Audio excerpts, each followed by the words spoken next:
નમસ્કાર, મુદ્દાની વાત જોવાની શરૂઆત આપ કરી ચૂક્યા છો। હું છું આપની સાથે વિકાસ મુકવાણા અને હું છું માનસી સોની।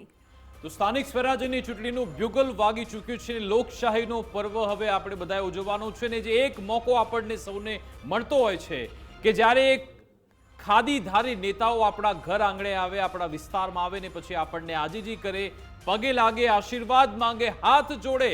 આ એ તમામ નેતાઓ કે જે 5 વર્ષ તમારું કંઈ ન સાંભળે, પણ જ્યારે પણ ચૂંટણી આવતી હોય છે ત્યારે તમારી પાસે એટલા માટે આવતા હોય છે કારણ કે તમને બંધારણે હક આપેલો છે મત આપવાનો। એક મતની કેટલી વેલ્યુ છે એ હવે તમને આવનાર 1 મહિનામાં જાણવા મળશે કારણ કે ગુજરાતની મહાનગરપાલિકાઓ, જિલ્લા પંચાયત એની ચૂંટણીઓની જાહેરાત થઈ ચૂકી છે। નગરપાલિકાઓમાં ચૂંટણી થવા જઈ રહી છે એ માટે આજે ઇલેક્શન કમિશને જાહેરાત કરી 26 એપ્રિલ આ તારીખ નોંધી લો।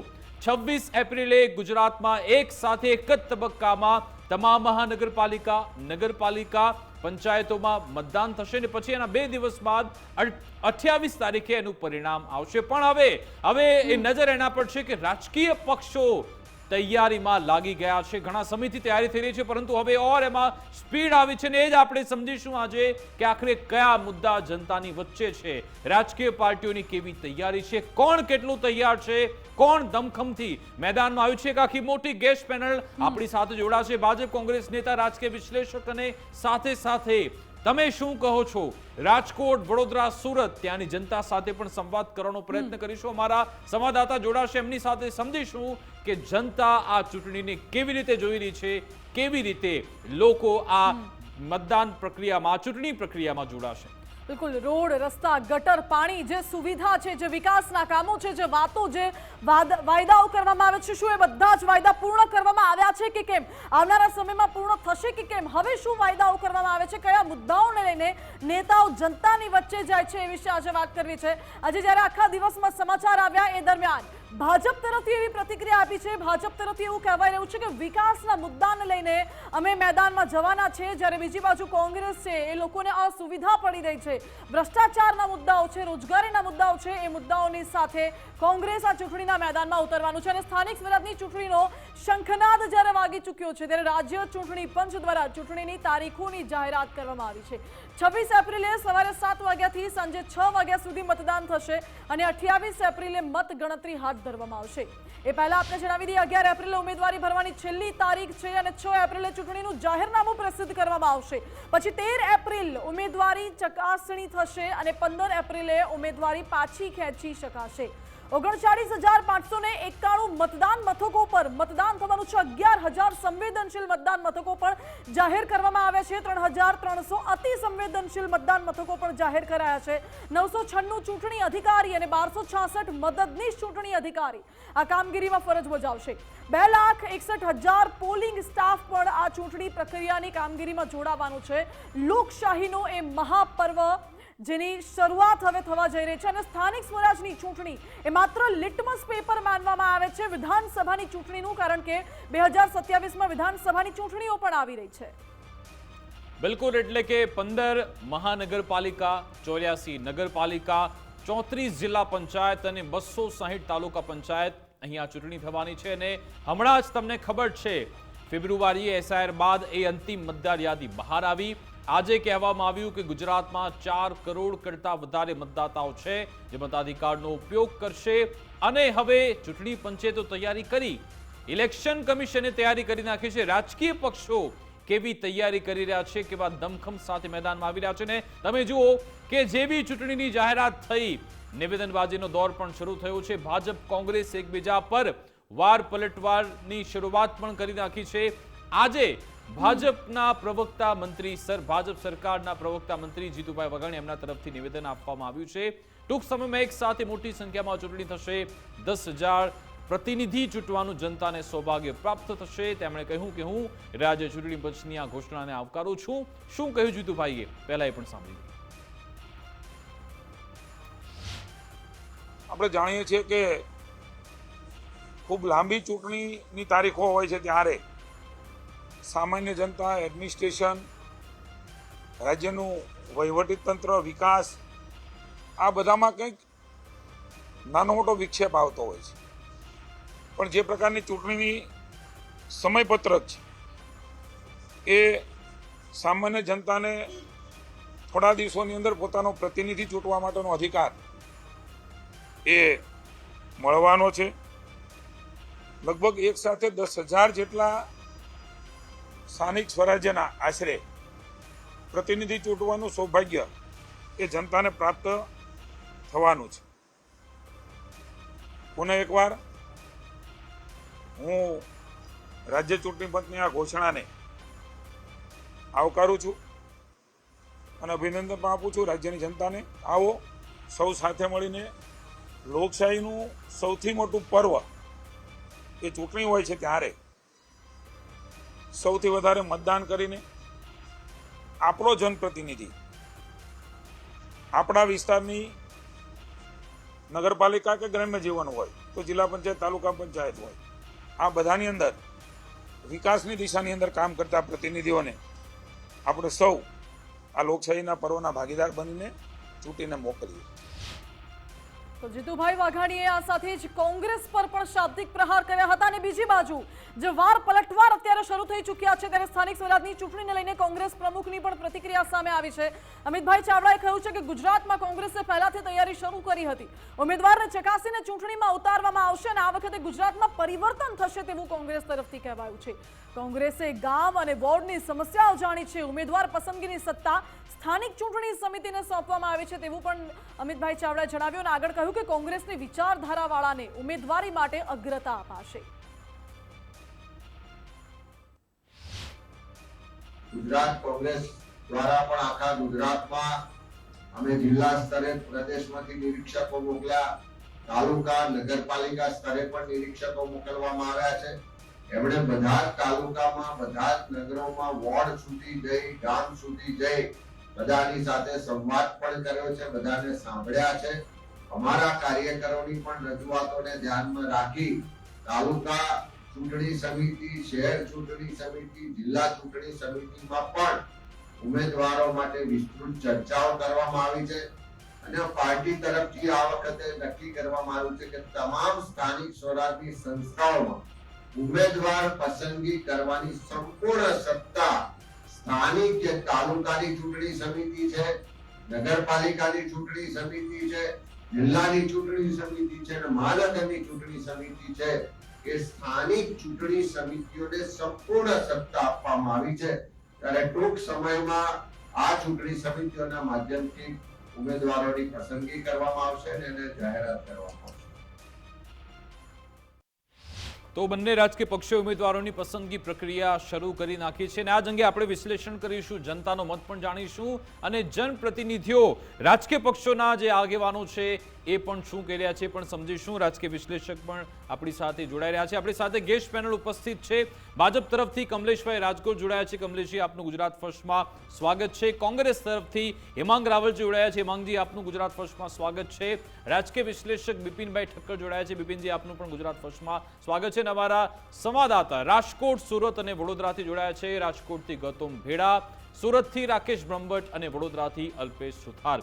સૌપ્રથમ ગૌતમ, આપની પાસે આવવા માંગીશ કારણ કે સૌરાષ્ટ્રની ચર્ચા ખૂબ થઈ રહી છે આ ચૂંટણીમાં, સ્થાનિક સ્વરાજ્યના જંગમાં. આપને શું લાગી રહ્યું છે? રાજકીય પક્ષોની કેવી તૈયારી, સાથે જનતાનો મૂડ કેવો છે, લોકો શું કહી રહ્યા છે, કેવી આશા અપેક્ષા એ લોકોને રાજકીય પક્ષ પાસેથી છે?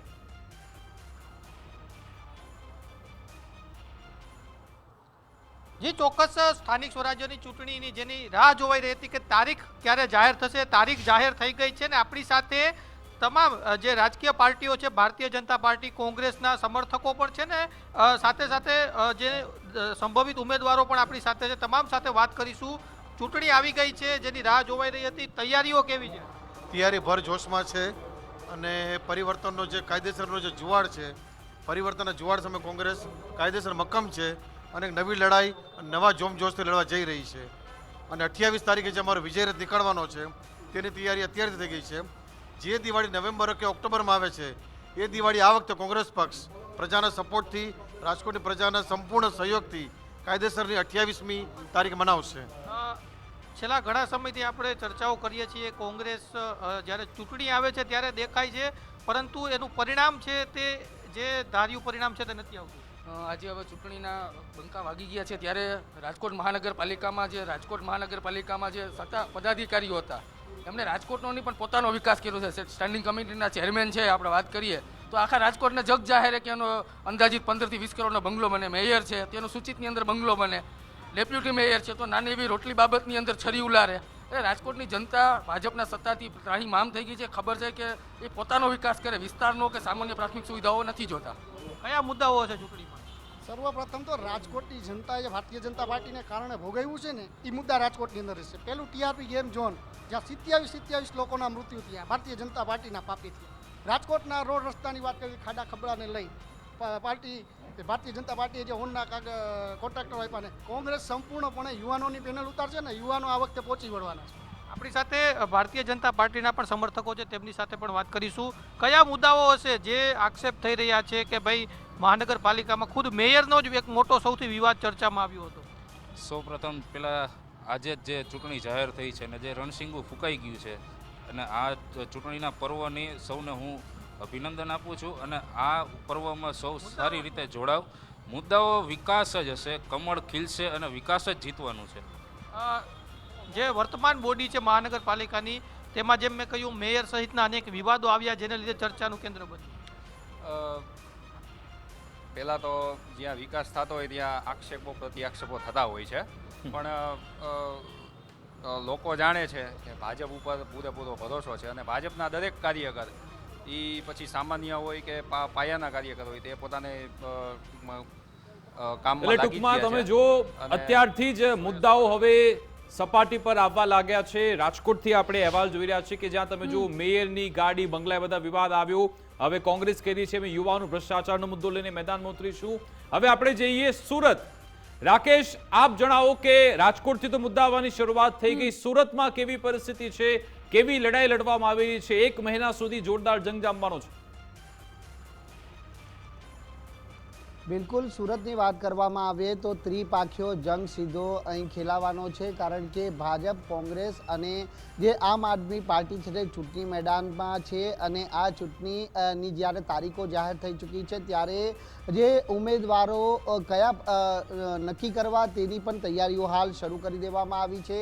કોંગ્રેસની સાયન્સ પ્રક્રિયા પૂર્ણ થઈ ચૂકી છે, પરંતુ ભાજપની સાયન્સ પ્રક્રિયા હાલ ચાલુ છે અને હજી 2 દિવસ આ સાયન્સ પ્રક્રિયા ચાલવામાં આવનાર છે. એટલે આગામી દિવસોમાં હવે મુરતિયાઓના નામો પણ જાહેર થવાના છે. ત્યારે હવે મતદાતાઓ કેવી રીતે જોઈ રહ્યા છે તે અંગે પણ વાત કરીશું. સુરતના યુવા મતદાતાઓ આપણી જોડે ઉપસ્થિત છે, તેઓ આ સ્થાનિક સ્વરાજ્યની ચૂંટણીને કઈ રીતે જોઈ રહ્યા છે? આપનું નામ? નમસ્તે, મારું નામ શુભમસિંહ છે. અત્યારે એસએમસીના ચૂંટણી આવી ગયા છે. એસએમસી ચૂંટણી એટલે જે ગ્રાઉન્ડ લેવલ પર છે, જે સોસાયટીઓના વચ્ચે જઈને જે કોર્પોરેટરો કામ કરે, આ ચૂંટણી કોઈ પણ પાર્ટીને સરકારમાં આવવા માટે આ ચૂંટણીઓ તેના માટે બહુ મહત્વપૂર્ણ છે, કેમ કે તમે રૂટ લેવલથી આવીને ઉપર વિધાનસભા સુધી પહોંચી શકો.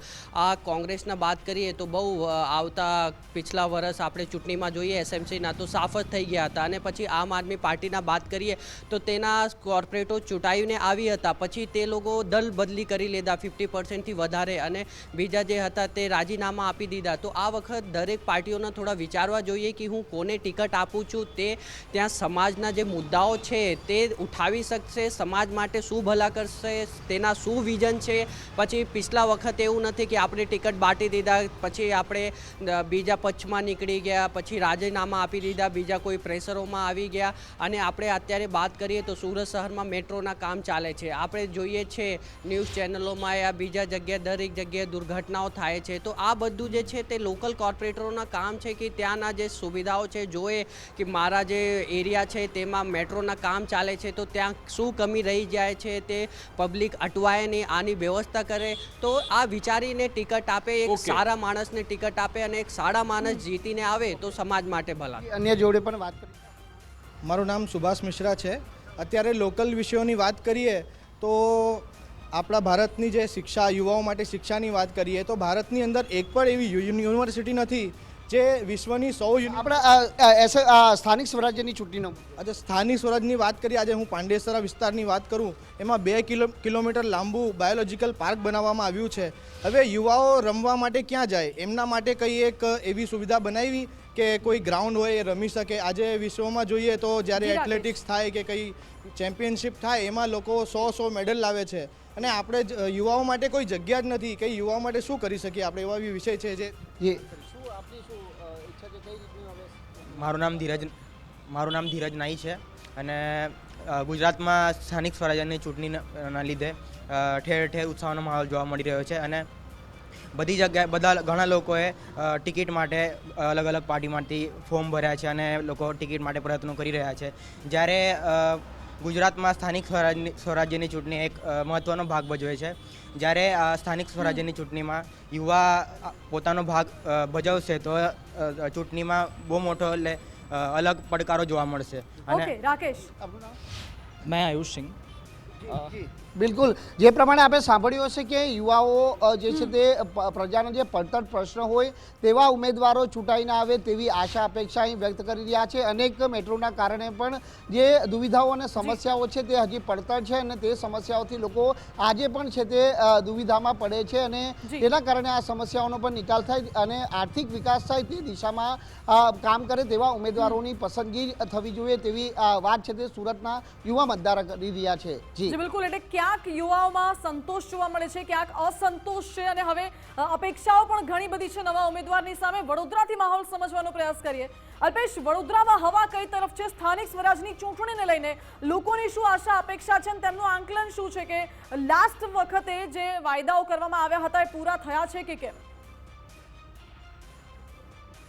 બિલકુલથી જે રીતે વાત કરવામાં તો વડોદરા શહેરને ભાજપનો ગઢ માનવામાં આવે છે ને આપણે છેલ્લી ટર્મમાં જોયું તે રીતે માત્ર 76માંથી 6 થી 7 જેટલી સીટો જ કોંગ્રેસના ફાળે ગઈ હતી અને બહુમતીથી ભાજપે છે તે પોતાનું બોર્ડ બનાવ્યું હતું. આ વખતે પણ ક્યાંક ને ક્યાંક માહોલ બદલાય તેવી દ્રશ્યો ક્યાંક ને ક્યાંક સામે આવી રહ્યા છે કારણ કે છેલ્લા આ લાસ્ટ ટર્મની વાત કરીએ તો ઘણા એવા બધા જે કિસ્સાઓ છે કે વડોદરાની અંદર થઈ ચૂક્યા છે ને જેના કારણે નાગરિક પણ હેરાન થયા હતા. હરણી બોટકાંડની વાત હોય અથવા તો જે પૂરની પરિસ્થિતિની વાત હોય, આ તમામ પરિસ્થિતિમાંથી વડોદરાવાસીઓ છે તે ક્યાંક ને ક્યાંક પસાર થઈ ચૂક્યા હતા અને હવે જનતાનો મિજાજ કઈ બાજુ છે તે હવે થોડા દિવસોની અંદર જ ખબર પડી જશે. ભાજપ દ્વારા આજે વહેલી સવારથી જ જે સેન્સ પ્રક્રિયા છે તે શરૂ કરી દેવામાં આવી છે અને હું તમને સૌપ્રથમ આ જે દ્રશ્યો બતાવીશ કે અત્યારે હાલ આપણે ઉપસ્થિત છીએ વોર્ડ 1ની અંદર કે જ્યાં 4 જેટલા ઝોન છે કે તેની અંદર સેન્સ પ્રક્રિયા ચાલી રહી છે અને મોટી સંખ્યામાં જે દાવેદારો છે ભાજપ તરફથી તે પોતાનું નામાંકિત કરાવવા માટે અથવા સેન્સ આપવા માટે અહીં પહોંચી રહ્યા છે. એટલે હજુ આ પ્રક્રિયા મોડી સાંજ સુધી ચાલશે તે પ્રકારની સ્થિતિ હાલ અહીંયા દેખાઈ રહી છે. કોંગ્રેસ દ્વારા હજુ પણ કોઈપણ પ્રકારની જે તૈયારીઓ છે તે શરૂ કરવામાં નથી આવી ત્યારે આમ આદમી પાર્ટી છે કે તેમના દ્વારા પણ 26થી વધુ બેઠકો ઉપર પોતાના જે ઉમેદવારો છે તેમના નામ પણ જાહેર કરવામાં આવે છે. એટલે બિલકુલથી વડોદરા શહેરમાં આ વખતે ત્રિપાખીયો જંગ જોવા મળે તેવી સ્થિતિ હાલ દેખાઈ રહી છે. શું કહેશો, વડોદરા શહેરની વાત કરીએ તો આજે વહેલી સવારથી સેન્સ પ્રક્રિયા ચાલુ થઈ રહી છે, નાગરિકોનો કેવા પ્રકારનો મિજાજ જોવા મળી રહ્યો છે અને કયા પ્રકારનું હાલ જે વાતાવરણ છે એ લાગી રહ્યું? હાલ તો આજે 1 એપ્રિલ સેન્સ પ્રક્રિયા ભાજપ પાર્ટી દ્વારા ચાલુ છે અને લગભગ પાર્ટીના ઘણા બધા કામ કરેલા છે, વિકાસના કામ ખૂબ કર્યા છે, જેથી કરીને પબ્લિકની અંદર માહોલ તો એવું જ દેખાય છે અમને કે બીજેપી પાર્ટી બહુમતીથી જ આવશે, જંગી વિજય લાવશે એવી અમારી આશા વ્યક્ત કરીએ છીએ. કોંગ્રેસે આપણે જોયું છેલ્લા સમયમાં રેલી પણ કાઢી હતી, અત્યારે પણ ઠેર ઠેર લોકોને અમુક સમસ્યાઓ છે એવા કોંગ્રેસ દાવા કરી રહી છે, લોકો સુધી સુવિધાઓ નથી પહોંચતી. આપણે વાત કરીએ પૂરની પરિસ્થિતિમાંથી બહાર આવવાની વાત હોય અથવા તો હરણી બોટકાંડ, આવા પણ મોટા કિસ્સાઓ ક્યાંક ને ક્યાંક આજે છેલ્લી ટર્મની અંદર થઈ ગયા છે, એને લઈને શું કહેશો? એ બધા દાવા જૂઠા હોય છે. હકીકતમાં તો આ બધું કેવું છે કે કોઈ બી પાર્ટીને બદનામ કરવા માટેના કાવતરા હોય છે. આ બધું રોજ પબ્લિક વોટિંગ કરીને જરૂર દેખાડશે અને બીજેપી પાર્ટી બહુમતીથી આવશે એ અમે વિશ્વાસ આપીએ છીએ. અમે બી કાર્યકર છીએ બીજેપી વોર્ડ 2ની અંદર અમે બી કાર્ય કર્યા છે તો અમને બી વિશ્વાસ છે કે જનતા અમને બહુમતીથી જંગી બહુમતીથી અમને જે બી પાર્ટીને જે ઉમેદવારને આપશે ટિકિટ એને જંગી બહુમતીથી જીતાડશે એવો અમને ખૂબ વિશ્વાસ છે અને શ્રદ્ધા છે. કયા મુદ્દાઓને લઈને લોકો વચ્ચે જશો? કારણ કે છેલ્લી ટર્મની વાત કરીએ આપણે તો આપણે ઘણા બધા કિસ્સાઓ વડોદરામાં જોયા. કયા મુદ્દાઓ હશે કે જેને લઈને લોકો વચ્ચે જશો? સ્થાનિક સ્વરાજની ચૂંટણીની વાત છે, લોકોની પ્રાથમિક સમસ્યાઓ હોય ને એ આ ઇલેક્શનમાંથી જે ચૂંટાઈને આવતા નેતાઓ છે એનાથી હલ થતી હોય. જો ભારતીય જનતા પાર્ટી આમ તો તમે માનો તો કામ કરેલા છે, એવું નથી કે કોઈ કામ ન કરે. જનતાને લગતા પ્રમાણે જે હોય સમસ્યા ઉકેલવાનું કર્યું છે અને પાર્ટી સક્રિય છે એટલે 100% એવું માનીએ છીએ ભારતીય જનતા પાર્ટી બહુમતીથી જીતશે. જે રીતે વાત કરીએ તો ઘણા બધા મુદ્દા એવા હતા છેલ્લી ટર્મમાં કે જેનાથી ક્યાંક ને ક્યાંક પાર્ટીને નુકસાન પહોંચી શકે તેવી શક્યતાઓ હાલ દેખાઈ રહી છે. કેટલાક લોકોએ ઇલેક્શનની શરૂઆત થતાં પહેલાં જ પક્ષ પલટો કરે છે, કોંગ્રેસમાં પણ જોડાઈ ચૂક્યા છે. એટલે બિલકુલથી આ વખતે વડોદરા શહેરમાં ત્રિપાખીયો જંગ જોવા મળે તેવી શક્યતાઓ દેખાઈ રહી છે. ભાજપ છે તે એક તરફ પોતાના જીતના છે તે દાવા કરી રહ્યો છે, કારણ કે અનેક એવા વિકાસના કામો કર્યા અને તે કામોને લઈને લોકો વચ્ચે જશે. બિલકુલ આભાર રાકેશ, આભાર અલ્પેશ, આભાર ગૌતમ, મારી સાથે જોડાયા, વાતચીત કરી તે બદલ ખૂબ ખૂબ આભાર. તો તમે જોયું કે 3 મુખ્ય શહેરો રાજકોટ, સુરત, વડોદરા, અને મુદ્દાઓ તો જમીની સ્તર પર જોરદાર છે. ઘણા બધા અહીંયા પ્રશ્નો પણ છે, સમસ્યા પણ છે. શું એને કેચઅપ કરવામાં આવશે ખરા, અથવા તો જે વિકાસ કાર્યો કરવામાં આવે છે એને ધ્યાનમાં રાખીને ભાજપે મત મેળવી શકશે ખરા, એક મોટો સવાલ છે. એને સમજવાનો પ્રયત્ન કરીશું. ડોક્ટર કમલેશ, આપની પાસે જ આવવા માંગીશ કે 2021માં જ્યારે ચૂંટણી થઈ હતી તમે ક્લીન સ્વીપ કર્યું હતું, લગભગ મહાનગરપાલિકામાં 100%, જિલ્લા પંચાયતમાં 100%, બાકી નગરપાલિકામાં ક્યાંક એકાદ જગ્યાએ કોંગ્રેસ અથવા તો આમ આદમી પાર્ટીને ત્યાં થોડો ફાયદો મળ્યો હતો. હવે એનું રિપીટેશન કરવું એ તમારા માટે કેટલું મહત્વનું છે, કેવી રીતે રિપીટ કરશો તેને, એનો વિશ્વાસ છે ખરા કે રિપીટેશન થશે? ચોક્કસ આજે જે જાહેરાત થઈ છે સ્થાનિક સ્વરાજ્યની ચૂંટણીઓની, અને એને ભારતીય જનતા પાર્ટી આવકારે છે એવું આપણા પ્રવક્તા મંત્રીશ્રીએ કહ્યું. પરંતુ હું સ્પષ્ટ માનું છું કે વારંવાર ચૂંટણીઓ આવે છે, જાય છે, ભારતીય જનતા પાર્ટીનો કાર્યકર્તા મેદાનની અંદર, બૂથની અંદર અને એક સોસાયટીની અંદર પણ નાના પાયે કામ કરતો હોય, કોઈ પણ કાર્યકર્તા હોય, એ હંમેશા ચૂંટણી અથવા તો ચૂંટણી જેવા તમામ પડકારોની સામે કામ કરતો આવ્યો છે. એ વિકાસના કામો લગતા જે બી કામો હોય, પ્રજાની સમસ્યાઓ હોય, પ્રજાની વચ્ચે રહીને કામ કરતો આવ્યો છે. એટલે ક્યારેય ચૂંટણી આવે જાય અને આવી છે એટલે આ પ્રમાણે કરવાનું એવો કોઈ વિષય ભારતીય જનતા પાર્ટીના કાર્યકર્તાઓમાં આવતો નથી. પ્રત્યક્ષ રીતે જે કામ કરી રહ્યા છે, જોડાયેલા છે ભારતીય જનતા પાર્ટીના કાર્યકર્તાઓ, એના કરતાં પણ વધુ અપ્રત્યક્ષ રીતે એવા મતદારો પણ છે કે જ્યારે ચૂંટણી આવે છે ત્યારે ભારતીય જનતા પાર્ટીની તરફેણમાં એની વિચારધારા લઈને કામ કરતા હોય છે. એટલે અમારા માટે આ જે ચૂંટણીઓ આવી છે એ જેમ ગઈ વખત સ્લીપ કે ક્લીન સ્લીપ, એવી જ રીતે એનું પુનરાવર્તન થવાનું છે. અને આવનારા દિવસોની અંદર તમે જોજો, જે પણ મહાનગરપાલિકા છે, નગરપાલિકા છે અને જિલ્લા પંચાયત કે તાલુકા પંચાયત છે, આ બધા જ જગ્યાએ ભારતીય જનતા પાર્ટીનો ફરીથી ભગવો લહેરાવાનો છે. ચોક્કસ છે. તમને વિશ્વાસ છે કે ભગવો લહેરાશે? ચોક્કસ. હેમાંગજી, આપનું શું આંકલન છે કે કઈ રણનીતિ સાથે કોંગ્રેસ મેદાનમાં છે? કેટલો વિશ્વાસ છે આ સ્થાનિક સ્વરાજ્યના જંગને લઈ? બિલકુલ, જો સ્થાનિક સ્વરાજની અંદર મુખ્ય પ્રશ્નો ન ગર એટલે નર, ગટર અને રસ્તા, આ જનતાના મુખ્ય પ્રશ્નો છે. હવે આ પ્રશ્નો માટે થઈને અમારા પ્રમુખ, પ્રદેશ પ્રમુખ અમિતભાઈ ચાવડાએ સમગ્ર ગુજરાતની અંદર જન આક્રોશ યાત્રા કાઢી. 5000 કરતાં વધારે કિલોમીટર, 100 કરતાં વધારે દિવસોમાં આ યાત્રામાં જે લોકોની અમને વેદના મળી, જે આક્રોશ મળ્યો, એના ઉપરથી અમે અને અમારા કાર્યકર્તાઓ લોકોના ત્યાં ઘેર ઘેર ગયા. અને ત્યાં ગયા પછી અમે અમારી ચૂંટણીની તૈયારીઓની વાત કરું તો ભારતીય જનતા પાર્ટી હજી સેન્સ લઈ રહી છે. અમારા દરેક શહેરમાં સેન્સ લેવાઈ ચૂકી છે. અમારા ઉમેદવારો જે છે એના અમારી જોડે ફોર્મ આવી ગયા છે. અમે ગમે ત્યારે ચૂંટણી આવે ત્યારે ઉમેદવારો જાહેર કરી શકીએ એવી અમારી ક્ષમતા છે, પરંતુ અમે એ એક રાજકીય રીતે અમારે જ્યારે જાહેર કરવા હોય ત્યારે અમે કરીશું. બીજું, અમે અમારી તૈયારી કેટલી આગળ છે એની વાત કરું. અમે 2 દિવસ પહેલાં ગુજરાતના 6 મહાનગરપાલિકા જે છે એમાં અમે ભાજપના પાપના ઘડો જે ભરાઈ ચૂક્યો છે એની અમે ભાજપની ચાર્જશીટ, ભાજપ સામે ભાજપના પાપની ચાર્જશીટ, જેની અંદર અમે અમદાવાદની અંદર રજૂ કરી, વડોદરા, સુરત, રાજકોટ, જામનગર દરેક જગ્યાએ રજૂ કરી. અને એ જે ચાર્જશીટ છે એની અંદર આ આખી જે અમારી બુક છે, આ બુકની અંદર એક પણ વસ્તુ અમારા ઉપર જો આરોપ અમે જે કરેલા છે એ ખોટા હોય તો અમારા ઉપર ડેફોર્મેશન થઈ શકે એ પરિસ્થિતિ છે. હું તમારી ટીમને વિનંતી કરીશ કે આ ચાર્જશીટ છે એ હું માનનીય કમલેશભાઈને આપું છું અને એ ભારતીય જનતા પાર્ટીના એક પ્રવક્તા તરીકે ચાર્જશીટ વાંચીને એમને એવું લાગે કે જનતા માટે કંઈ કામ કરવું છે તો એ આ 100% ચાર્જશીટ ઉપર આગળ વધી શકે છે. ઓકે, એટલે કે જનતાની અદાલતમાં તમે એ ચાર્જશીટ રજૂ કરી છે. બિલકુલ. આવું સાહેબ જી હું તમને ખાસ જે વાત છે કે ગુજરાતની અંદર ને અમદાવાદની અંદર જે ગરીબોની વેદના છે, જે મધ્યમ વર્ગની વેદના છે, એ વેદના જે છે, એ જે વાત છે એ અમે લોકો એકદમ છેવાડાના માનવી માટેનું કામ કરવા માટે તૈયાર છે અને એના જ માટે થઈને મારે એક વાક્ય કહીને હું મારી વાત પૂરી કરું છું. દેવડીએ દંડ પામે ચોર મુઠ્ઠી ઝાડના, દેવડીએ દંડ પામે ચોર મુઠ્ઠી ઝાડના, અને લાખો ખાંડની લૂંટનારા, એટલે કાર્તિક જેવા જે બધા હોસ્પિટલવાળા હતા, લાખો ખાંડની લૂંટનારા મહેફિલે મંડાય છે. નથી મળતું કામધેનુને સૂકું તણખલું, નથી મળતું કામધેનુને સૂકું તણખલું, પણ અહીંયા લીલાછમ ખેતરો છે એ આખલાઓ ચરી જાય છે. એટલે બિલ્ડરો જે છે એ જમીનો જે છે એ લઈ જાય છે. બિલકુલ છે ગરીબોના કૂપામાં તેલ ટીપું ડોયલું રહેશે કે છે, સૂકું રહેશે? ગરીબોના કૂપામાં આવો સાહેબ. તેલ ટીપું ડોયલું, અને હા. અહીંયા શ્રીમંતોની કબર પર એ ઘીના દીવા થાય છે. બિલકુલ તમારે એ જોઈશું અટકાવવા. આપણે 28 તારીખે કોનું રાજકીય ખેતર લીલુંછમ રહે છે, કોનું સૂકું રહે છે. બિપિનજી, આપનું શું આકલન છે? કારણ કે પહેલા તો એવું કહેવાતું હતું કે સ્થાનિક સ્વરાજ્યમાં જે ગ્રામીણ બેલ્ટ છે ત્યાં કોંગ્રેસની પકડ મજબૂત રહેતી હતી, ત્યાં કંઈ પણ થાય કોંગ્રેસ આવતી, પણ પછી છેલ્લા 5-6 વર્ષથી આપણે જોયું કે ત્યાં પણ કોંગ્રેસે પકડ ગુમાવીને હવે તો ત્રીજી પાર્ટી આમ આદમી પાર્ટીનો પણ એ પડકાર તો છે જ. એની સાથે આ જંગ કેવો ખેલાશે? આપને શું લાગી રહ્યું છે કે જોરદાર રસાકસી રહેશે કે પછી વન વે વન સાઈડ રહેશે?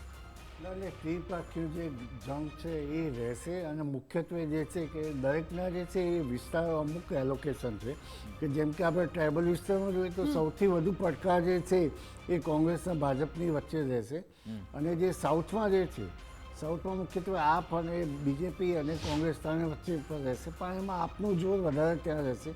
બીજું જે સૌરાષ્ટ્રનો જે અંદરનો પટ્ટો જે છે ત્યાં આગળ પણ આપનું જે છે એ જિલ્લા પંચાયત તાલુકા પંચાયતમાં એ વધુ મતો, એટલે કે એની જે છે એ ઉમેદવારો જો સક્ષમ રાખશે અને જો વિકાસની પરિભાષામાં જો આગળ વધશે તો એ એમને આગળ ત્યાં આગળ વોટિંગ વધારે મળી શકે. પરંતુ મુખ્યત્વે જે છે કે હાલમાં તો જે 10 દિવસમાં જે સિલેક્શન છે, 10,000 જેટલા જે ઉમેદવારોનું સિલેક્શન છે, કયા બેઝ ઉપર કરે છે, કઈ કાસ્ટના ઉપર કરે છે, અને ક્યાં આગળ કોની વર્ગ, એટલે કે કયા વિસ્તારમાં, જેમ કે કીધું કે ભાઈ ગ્રામીણ વિસ્તારોમાં લોકલ પ્રશ્નોની માટે અને નગરપાલિકા અને મહાનગરપાલિકામાં જે મુખ્યત્વે એમના લોકલ પ્રશ્નો અને લોકલ ચાહના હોય. કારણ કે આમ જોઈએ તો આપણે ત્રિસ્તરીય છીએ કે ગ્રામીણ, પછી જે મહાનગરપાલિકા, નગરપાલિકા અને રાજ્ય, આમ ચારેય સ્તરે હાલમાં જોઈએ તો બીજેપીનું છે અને 52% કરતાં પણ વધારે વોટ મળેલા છે.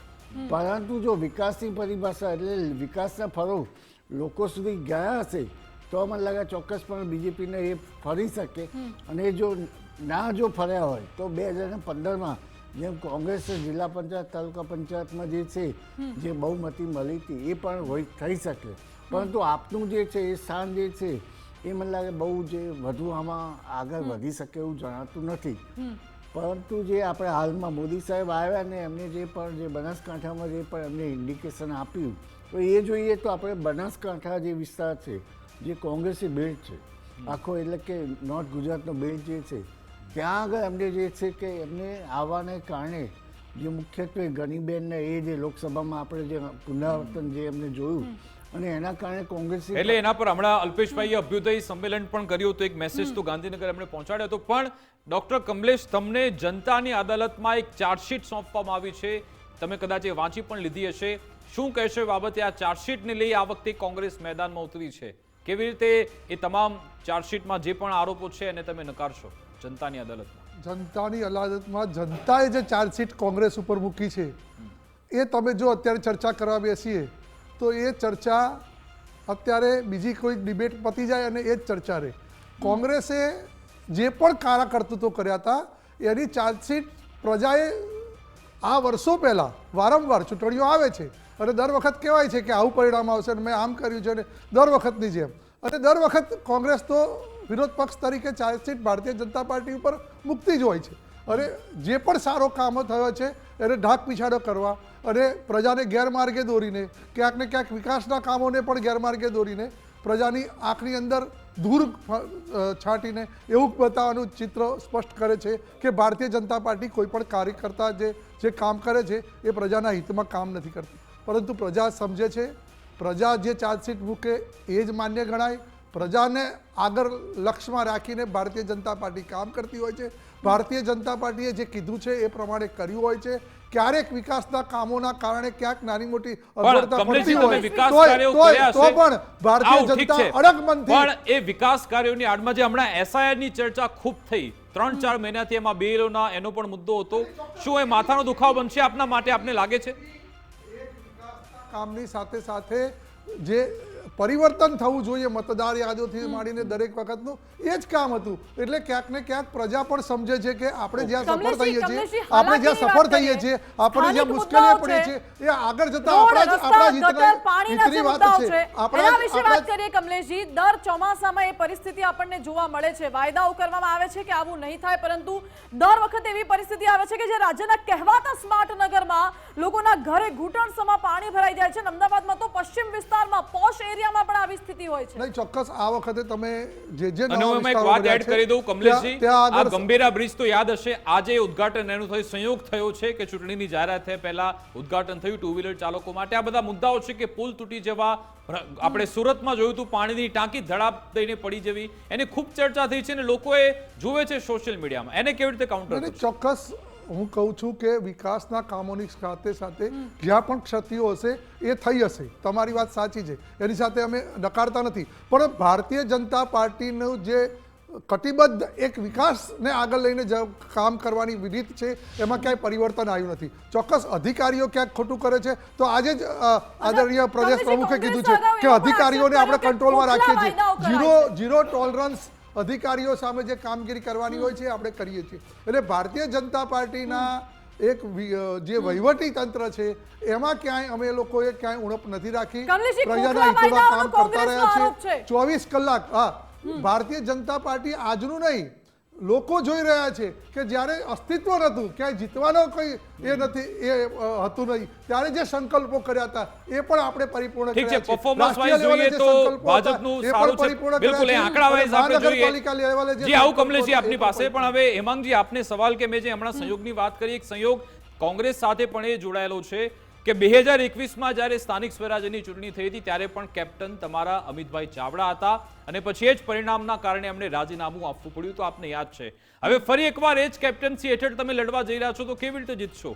શું એ સંગઠન તમારો સૌથી નબળી કડી છે કે જેમાં અંદર હંમેશા તડજોડ ચાલતી રહેશે, જૂથવાદ ચાલતો રહેશે? આ વખતે ફરી જે કકડાટ યથાવત રહેશે આપને લાગે છે કે તમે એને નિવારી લીધું?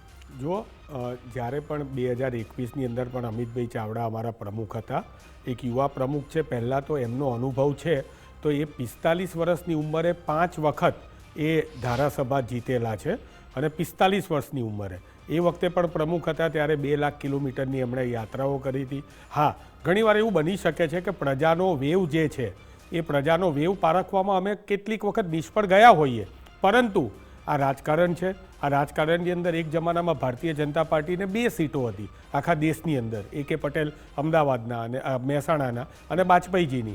આજે ભારતીય જનતા પાર્ટી કેન્દ્રમાં સત્તા સ્થાને છે. એટલે અમે અમારું જે કામ છે એ કામ ધૈર્યતાથી, ગંભીરતાથી પ્રદેશ પ્રમુખની આગેવાનીમાં અમે કરી રહ્યા છીએ, એકઠા થઈને કરી રહ્યા છે. મૂળ વાત શું છે ભાઈ કે વિકાસભાઈ, 1 ઇંચ પાણી, 1 ઇંચ વરસાદ આવે ને 1 ફૂટ અમદાવાદમાં પાણી ભરાઈ જાય. આ જે વર્ષોથી ભારતીય જનતા પાર્ટીના શાસનમાં સમસ્યાની એમને એ 15માં પણ હતી, 21માં પણ હતી ને છે જ, અત્યારે છે જ. બિલકુલ. પણ એને તમે વોટમાં કન્વર્ટ કેમ નથી કરી શકતા? અને બીજી વાત તમે જે રાહુલ ગાંધીએ કરી હતી કે ભાઈ લંગડા ઘોડા, રેસવાળા ઘોડા શું અલગ થઈ ગયા ખરા કે હજી પણ તમે એમાં છો? હવે તમને એ જ કહું છું. પહેલા તો પ્રજા જે છે એ પ્રજા, હવેનો આ સોશિયલ મીડિયાનો જમાનો છે અને પ્રજાને હવે ખબર પડી ગઈ છે. તમે સમજો કે મુખ્યમંત્રી શ્રીના ઘેર જવાનું હોય અને એ રસ્તો હોય આખો અક્ષરધામ વાળો, એ રસ્તામાં તમારે પાણીનો ટીપુય ના આવે, ત્યાં ખાડોય ના પડે, ત્યાં ચડ એકદમ સડસડાટ પાણીના રેલાની જેમ તમારી કાર ચાલે. ત્યાં ડામર અને પાણી જે છે એની વચ્ચે દુશ્મની છે એવું બધું ભારતીય જનતા પાર્ટીના લોકો ના બોલે, પણ એક સામાન્ય વ્યક્તિ કે જે પોતે ટેક્સ ભરે છે એના ત્યાં આ પાણી. અને તમે જુઓ ને, આજે હું કમલેશભાઈ પણ મોડા પહોંચ્યા અમદાવાદના ટ્રાફિકમાં, તમારી ડિબેટ ચાલુ થઈ ગઈ પછી પહોંચ્યા. ટ્રાફિકની સમસ્યા અમદાવાદની અંદર જે છે એ ભારતીય જનતા પાર્ટીના પાપે છે. મારે એટલું જ કહેવું છે કે 20 વર્ષથી એમનું શાસન છે, 20 વર્ષથી, અને 30 વર્ષથી એમનું શાસન છે ગુજરાતની અંદર. તો બધી જ જવાબદારી જે છે એમની છે. અમે હજી તો ચાર્જશીટ આપી છે. તમે બિલકુલ વાત સાચી કરી કે હવે વિકાસ અમારે આગળ શું કરવાનું છે. તો ચાર્જશીટ પછી ટૂંક સમયમાં 15 જે મહાનગરો છે એના અમે લોકો મેનિફેસ્ટો જાહેર કરીશું અમારા સંકલ્પ જાહેર કરીશું. અમારી જોડે બધું જ પ્લાનિંગ રેડી છે. જનતા સુધી અમે પહોંચેલા છે. અમારે એવું નથી, તમે સમજી લો કે એમણે કીધું કે અમારી જોડે પેલા કેવા કીધા હિડન કાર્યકર્તાઓ છે, એવી કંઈક વાત કરી. કેવા કીધા કમલેશભાઈ તમે? કાર્યકર્તાઓ કંઈક શબ્દ સારો બોલ્યા. હા, એ તમે બોલ્યા એવા. અમારી જોડે તો 51,000 બૂથ જે છે એની અંદર અમારી જોડે જનમિત્ર તૈયાર છે. તમે ઇન્ટેક રાખજો, કારણ કે બધા જતા ના રહે. તમે ભેગા તો કરો છો. એ બહુ સારી વાત. હવે તમે પ્રશ્ન પૂછ્યો તો મને હવે બ્રેક ના આપતા 2 મિનિટ માટે, 1 જ મિનિટ. જતા રહેવાની વાત હવે છે ને, એ હવે પરસેપ્શન બદલાઈ ગયું છે. વડોદરાની અંદર આશીષભાઈ જોશી ભારતીય જનતા પાર્ટીના કોર્પોરેટર, કદાચ આ વખતે મેયર પણ બને, એ કોંગ્રેસમાં જોડાયા. વડોદરાની અંદર ચાલુ કોર્પોરેટર પારુલબેન પટેલ, પાટીદાર સમાજના અગ્રણી, ચાલુ કોર્પોરેટર 30 વર્ષના ઇતિહાસમાં જોડાયું નથી. આ નવા પ્રમુખ આવ્યા પછી અમારા ત્યાં જોડાયા. ઉલટી ગંગા ચાલુ થઈ ગઈ છે ભાઈ. આ મધુ શ્રીવાસ્તવના દીકરી કોંગ્રેસમાં જોડાયા. આજે વીએચપી ના પ્રમુખ એ કોંગ્રેસમાં. અરખાવાની જરૂર નથી. જો હેમાંગભાઈ, વિકાસ થઈ રહ્યું છે તો અરખાવાની જરૂર નથી, કારણ કે આપણે અમદાવાદના હાટકેશ્વરની જ વાત કરીએ. એ બ્રિજ જ્યારે 2022ની ચૂંટણી હતી વિધાનસભાની, ત્યારે પણ મુદ્દો હતો, લોકસભા વખતે પણ હતો, છતાં પણ ત્યાં વિધાનસભા પણ ભાજપની આવે છે અને લોકસભા પણ ભાજપની આવે છે. રાઈટ વિકાસ, તમે બહુ સાચા છો. લોકો વિશ્વાસ કેમ નથી કરતા તમારા પર? સામાન્ય રીતે હું ભાજપના વિકાસ ઉપર વિશ્વાસ નથી કરતો, પણ હું ગુજરાત ફર્સ્ટના વિકાસ ઉપર વિશ્વાસ કરું. એટલે પ્રજા તમારા પર વિશ્વાસ કેમ નથી કરતી? એ જ કહું છું હવે તમને, હું એ જ કહું છું. એમાં ખાસ ચૂંટણી પંચનું યોગદાન હતું. અમિતભાઈ ચાવડાએ આ બહુ જવાબદારી પૂર્વક હું ગુજરાત ફર્સ્ટના મંચ ઉપરથી કહું છું માનસી, અમિતભાઈ ચાવડાએ આ SIR થતા પહેલા જાહેર કર્યું હતું કે ગુજરાતમાં 65 લાખથી વધારે ડુપ્લિકેટ વોટર, ખોટા વોટર છે. અમે જાહેર કર્યું હતું અને SIR થયા પછી એ 62 લાખ, આ વાત પૂરી કરી લેવી પડે. 62 લાખ 62 લાખ તમે ઉદાહરણ આપ્યા હતા 84 વિધાનસભાના, મને ખ્યાલ છે જી. સુરતના તમે ઉદાહરણ આપ્યા હતા કે નવસારી ને બધું, પણ એ મુદ્દા બધા ડાયલ્યુટ થઈ ગયા છે, લોકોને યાદ પણ નથી. અથવા તો અને તમે જો બિહારમાં તમે મુદ્દો ઉઠાવ્યો સાહેબ, મુદ્દા ડાયલ્યુટ ની વાત જ નથી. આમાં તો હું કહું છું એના પર વિશ્વાસ નથી કરતા. તો ઠીક તમે છે, વિચારો. ઠીક છે. હવે કમલેશભાઈ એમાં એડ કરવા વાત જ કરો. તમે એડ એમને કરવા દેજો, વખતે હું બોલું. મારે એટલું જ કહેવું છે કે 62 લાખ મતદારો કપાઈ ગયા, જે Bharatiya Janata party bogus voting SIR નો મુદ્દો ઉઠાવશે, કપાઈ ગયા. બિલકુલ આ મુદ્દા તમે મતદારો કાપી નાખ્યા છે. કમિટેડ વોટર્સ, તમે ઇમરાન ખેડાવાલા મેદાનમાં આવ્યા હતા, શૈલેષભાઈ પરમાર મેદાનમાં આવ્યા હતા કે અમારા કમિટેડ વોટર્સ તમે ડિલીટ કરો છો, એના જોડે તમે સત્તા લઈને આવો છો. કમલેશભાઈ, નહીં, ચોક્કસ આ જ વાત હું તમને કહેવા માંગુ છું. આવતી 28મી તારીખે જ્યારે પણ ચૂંટણીનું રિઝલ્ટ જાહેર થશે, ત્યારે આ જ જે વાતો જે કોંગ્રેસના મિત્ર કરી રહ્યા છે, પછી ફરીથી કહેશે કે આના કારણે અમારી હાર થઈ, EVMના કારણે હાર થઈ, પછી કે હવે ધીમે ધીમે આ ચૂંટણી પંચ સુધીની વાત કરી દીધી. જો નિષ્પક્ષ જે ચૂંટણી કરાવી રહી છે એની ઉપર આક્ષેપો મૂકે છે. એટલે અત્યારથી જ તૈયારીઓ કરી દીધી છે કે ધીમે ધીમે જ્યારે જેમ દિવસો જશે અને જેમ પોતાનું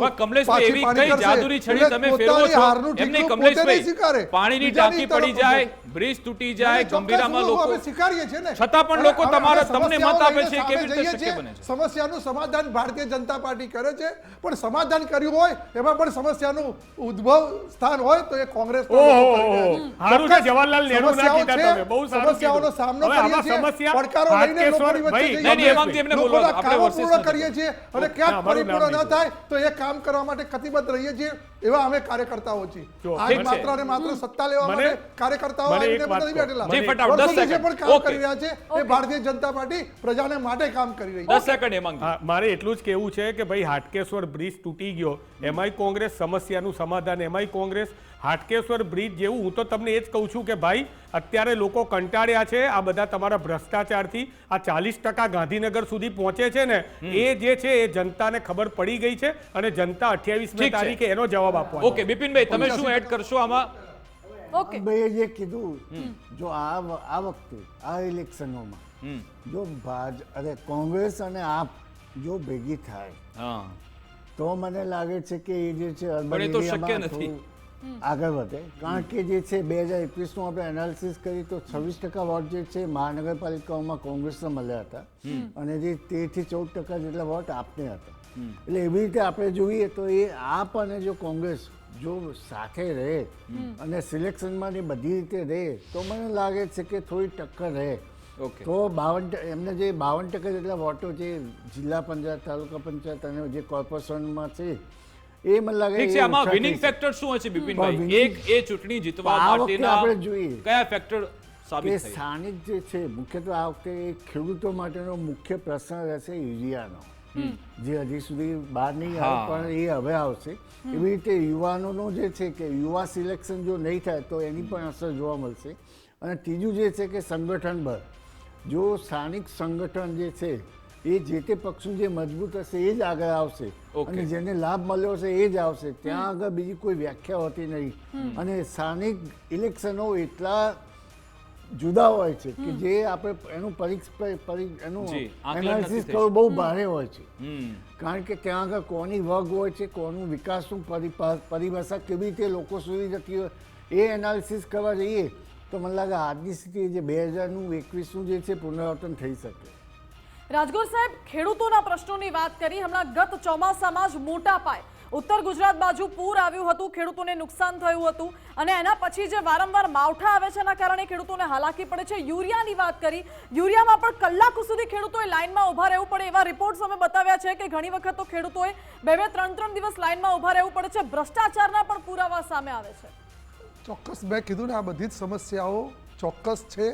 હવે એવું અવગણના નથી કરતા કે આ સમસ્યાઓ નથી, પરંતુ ભારતીય જનતા પાર્ટી અને એનું સંગઠન અને એના માધ્યમથી જે પણ સરકારો જ્યાં પણ કામ કરી રહી છે, વહીવટીતંત્ર કામ કરી રહ્યું છે, એ આ પ્રજાના સમસ્યાઓને હકારાત્મક રીતે સામનો કરીને પ્રજાની વચ્ચે રહે છે. ક્યારે હું તમને કહું 2021માં પણ તમે કીધું એ રીતે આ સમસ્યાઓ હતી જ.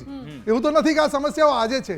જે પ્રશ્નો કોંગ્રેસના મિત્રોએ આજે કર્યા છે એ વખત પણ કર્યા હતા અને ચૂંટણી પછી શું કીધું હતું. તો મારી વાત પણ એ જ છે કે ચૂંટણી પછી શું થવાનું છે. એટલે કહેવાનો મતલબ પ્રજાની અંદર ચોક્કસ ક્યાંક ને ક્યાંક સમસ્યાઓ છે અને સમસ્યાઓના ક્યાંક ગંભીર વિકરાળ સ્વરૂપ પણ ધારણ કરવામાં નાખી રહ્યા છે. પ્રજા સમજે છે.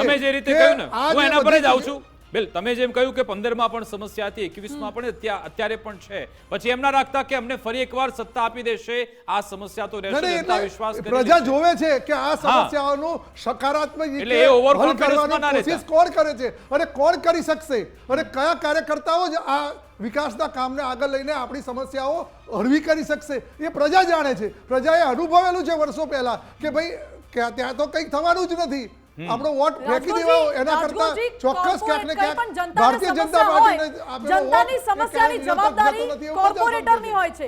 પરંતુ જ્યારે ચોમાસું આવે છે, જ્યારે વરસાદ પડે છે, ભૂવાઓ પડે છે, પાણી ભરાઈ જાય, ગટરના ઢાંકણા ખુલ્લા રહી જાય, લોકોના મોત થાય, ત્યારે કોઈ કોર્પોરેટર જોવા નથી આવતું. ભારતીય જનતા પાર્ટીના કોર્પોરેટરો અડધી રાતે પણ જ્યાં પણ પાણી ભરાયું હોય ત્યારે એમના દ્રશ્યો હું તમને બતાવીશ. અમારા સ્ટેન્ડિંગ કમિટીના ચેરમેન અમદાવાદ હોય કે બરોડા હોય કે રાજકોટની અંદર હોય, ક્યારે પણ વરસાદ પડ્યો નહીં, કોઈ પણ આપત્તિ આવે છે ત્યારે પ્રજાની વચ્ચે રહેલા છે અને ગયેલા છે. એવું નથી કે સ્વિમિંગ પુલની અંદર જેમ બનાસકાંઠાની અંદર પૂર આવ્યું સ્વિમિંગ પુલની અંદર ભારતીય જનતા પાર્ટીનો કાર્યકર્તા અડધી રાતે પણ બહાર હોય છે, રોડ ઉપર હોય છે, રોડ બનતો હોય તો પણ એનો કાર્યકર્તાઓ રોડની વચ્ચે હોય છે, કોર્પોરેટર વચ્ચે હોય છે, ધારાસભ્યો અને સંસદ સભ્યો પણ રાત દિવસ પ્રજાની વચ્ચે રહીને કામ કરતા હોય છે. સમસ્યાઓ હોય છે, હું એવું નથી કહેતો કે સમસ્યા એક પતાઈએ તો નવી ને નવી સમસ્યાઓ દિન પ્રતિદિન વધતી જતી હોય છે. કેમ કે આ ચક્ર છે, ક્યાંક ને ક્યાંક વિકાસના કામોની અંદર વિકાસના કામો થતા હોય ત્યારે વિકાસ કાર્યોની વાત કરી લીધી. હવે પરંતુ ભારતીય જનતા પાર્ટી ક્યારેય પીછેહટ કરતી નથી અને કામો લઈને ચાલી રહી છે. જે પણ સંગઠનની વાત કરીએ એ બજેટ પરિપૂર્ણ કોર્પોરેટરો કરી રહ્યા છે. વર્ષોથી જે બીમારી કોંગ્રેસમાં જોવા મળતી હતી, કકડાટ વાળી, જૂથવાદ વાળી, એ હવે ભાજપમાં પણ ઘરી ગઈ છે. એ વાતનો તમે ઇનકાર નહીં કરી શકો એવી સ્થિતિ છે. એને તમે કેવી રીતે કાઉન્ટર કરશો? કારણ કે તમે જે કોંગ્રેસીકરણ કર્યું છે ભાજપનું, એ પછી એ બીમારી તમને પણ નડી તો રહી જ છે.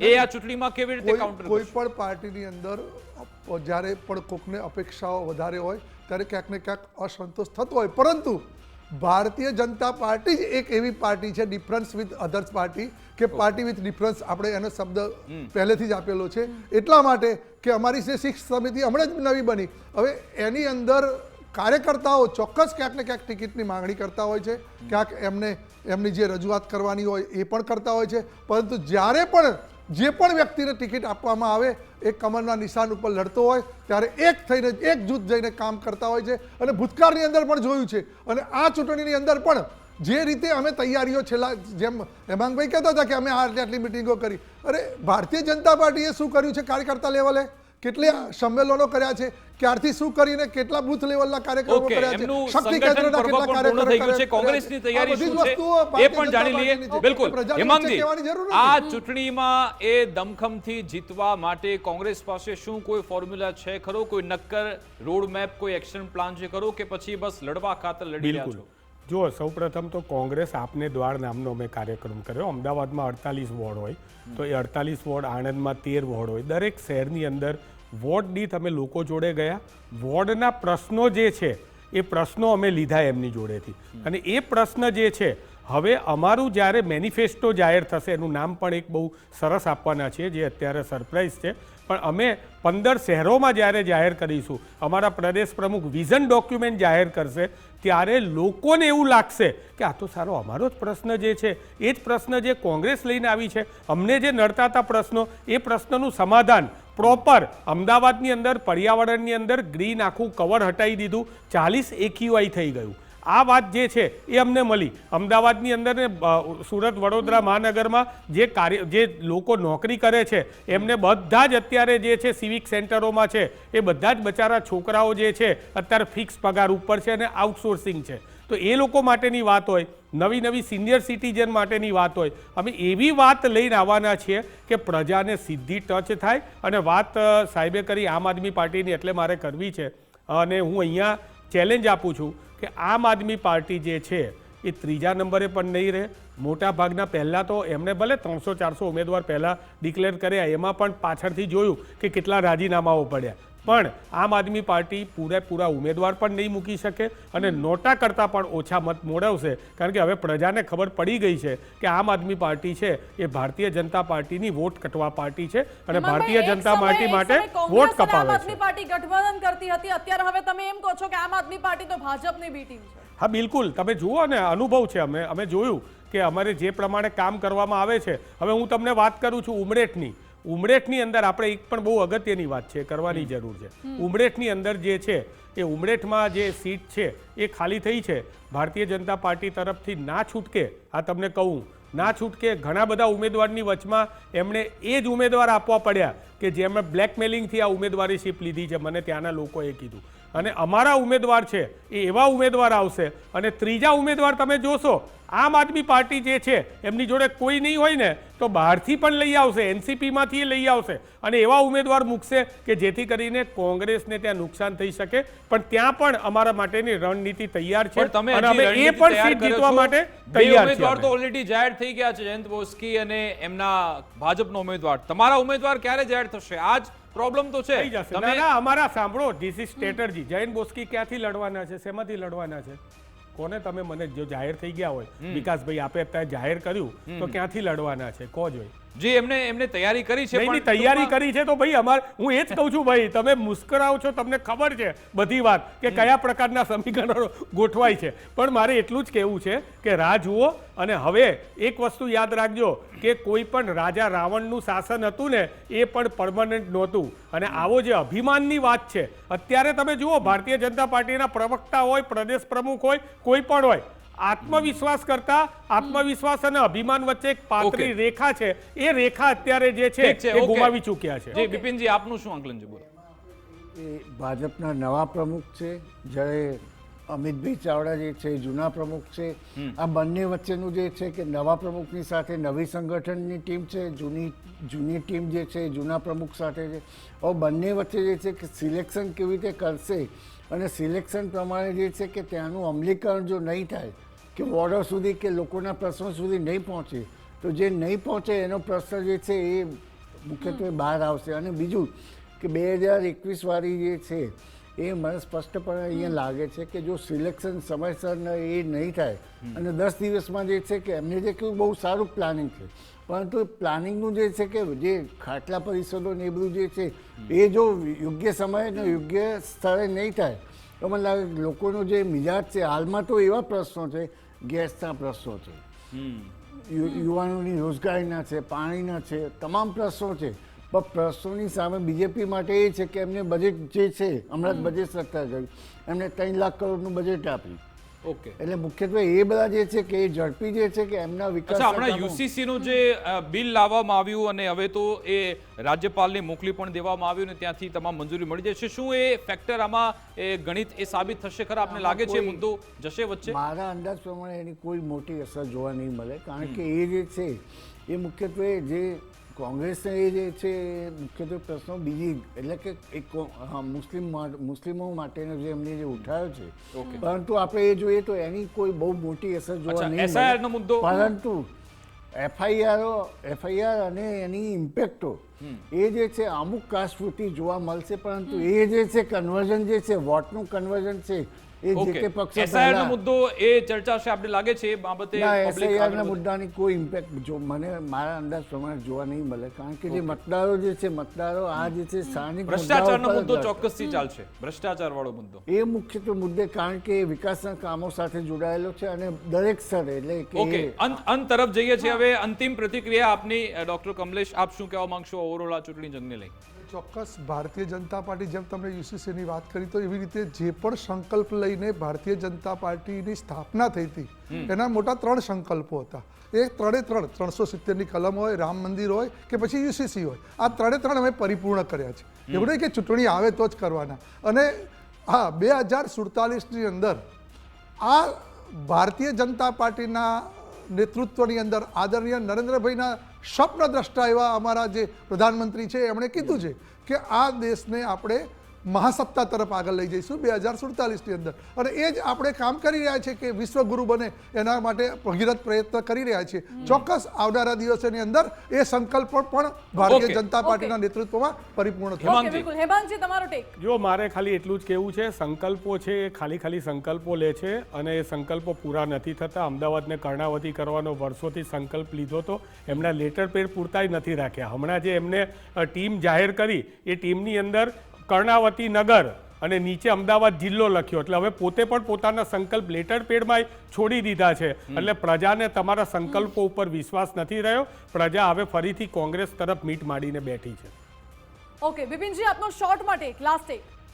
મુખ્યત્વે જો વિકાસના ફળો મળ્યા હશે અને યુવાનોને મુખ્ય સેટિસ્ફાઈડ જો થયું હશે તો મને લાગે કે એ જે છે આવનારી ઇલેક્શનમાં અને બંને સંગઠનો જો યુવા જે છે એમની સિલેક્શન કરશે તો આ જે છે એ આવનારી આ મહિનામાં એનું જે છે પરિપ્રેક્ષ જોવા મળશે. મને લાગે કે મુખ્યત્વે કોંગ્રેસે બહુ મહેનત કરવી પડશે તો એ મુખ્યત્વે આગળ વધી શકશે. જી બિલકુલ, હાલ સમયનો અભાવ છે એટલા માટે ચર્ચા અહીં સમાપ્ત કરવી પડી રહી છે. બિપિનજી, હેમાંગજી, રાજગોરજી, આપનો ખૂબ ખૂબ આભાર અમારી સાથે આ ચર્ચામાં જોડાવા માટે.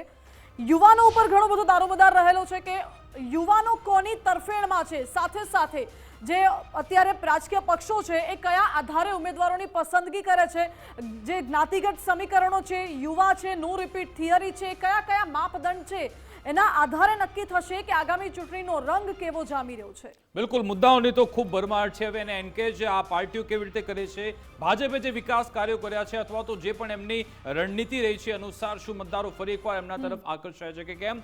1 મહિનો ખૂબ જ લાંબો છે, પણ તમે નક્કી કરજો કે આખરે તમારો જે કિંમતી મત છે તમારે કોને આપવો. આ કોઈ પ્રધાનમંત્રી કે મુખ્યમંત્રી એ નક્કી કરવાની ચૂંટણી નથી, આ સ્થાનિક સ્વરાજ્યની છે. તમારા વિસ્તારનો મેયર તમારે નક્કી કરવાનો છે, નગરપાલિકાના એ આગેવાન નક્કી કરવાના છે. તમે જાતે નક્કી કરો કે તમારા વિસ્તારમાં એ સમસ્યાનું સમાધાન કોણ લાવી શકશે, એ તમારા પર નિર્ભર છે. મારી વિશેષ રજૂઆત અંતર્ગત બસ આટલું જ. આપ જોતા રહો ગુજરાત ફર્સ્ટ ન્યૂઝ. નમસ્કાર.